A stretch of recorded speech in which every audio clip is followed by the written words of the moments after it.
Hey, want to know how to make this look like this using one neat trick?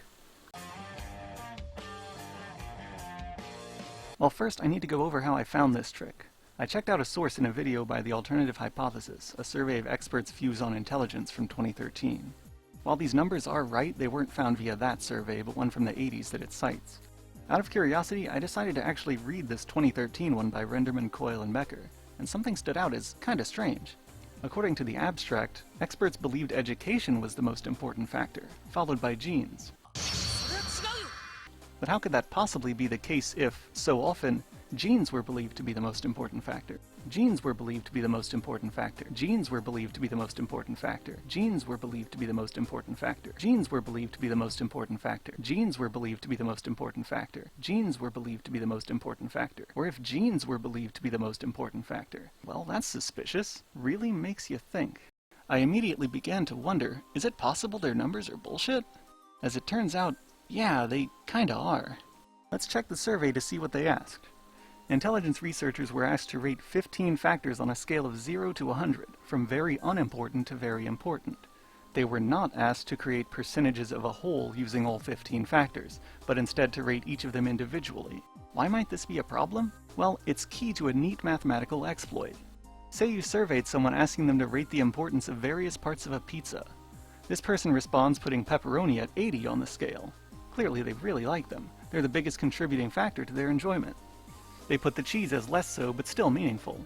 Sauce they couldn't care less about, and for crust they'll go with anything. Thick, thin, hand-tossed, tortilla, whatever. Doesn't much matter.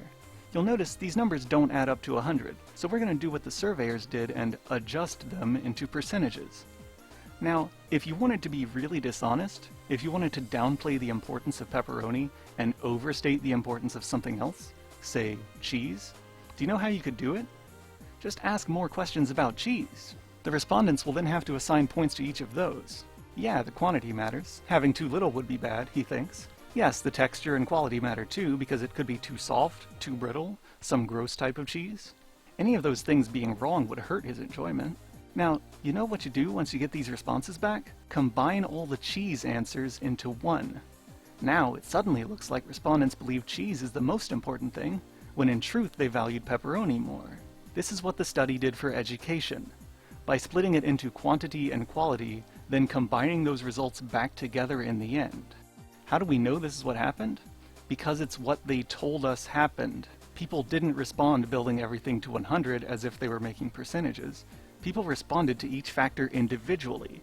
They actually averaged assigning 440 points, which the surveyors then dishonestly turned into percentages and combined both educational factors into one.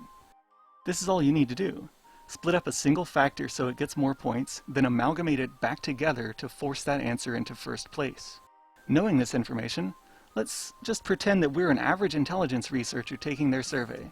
I'll give myself 440 points, because that was the amount given by the average respondent. Let's say I go hog wild, balls to the wall, and put genes as an importance of 90 out of 100. I then put education quality at 65, quantity at 60, and give low importance to the other 12 factors, like wealth, politics, whatever. Now, if we want to convert these to percentages, which I've already shown is a really bad idea, we can just divide and do that. Well, that really squashed down the apparent importance of genes, didn't it? As it turns out, it's exactly what they did, and what they came to.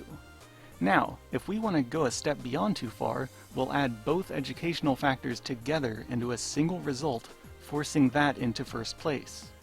That, boys and girls, is how you turn this into this. That being done makes it so this can't really just be a fire and forget survey. While it's true that most intelligence researchers put genes on top in practically every region every time, if I simply said that and sourced it with this, somebody's going to point to this dishonestly written line of the abstract and go, actually they believe education is the most important, thinking that they're turning your own source against you. No, the respondents don't believe that. This study has to be cited with a real asterisk. Read beyond the abstract, because it doesn't mean what you think it means. These numbers have been through such a taffy puller that we can only guess via reverse engineering them as to what the responses actually were.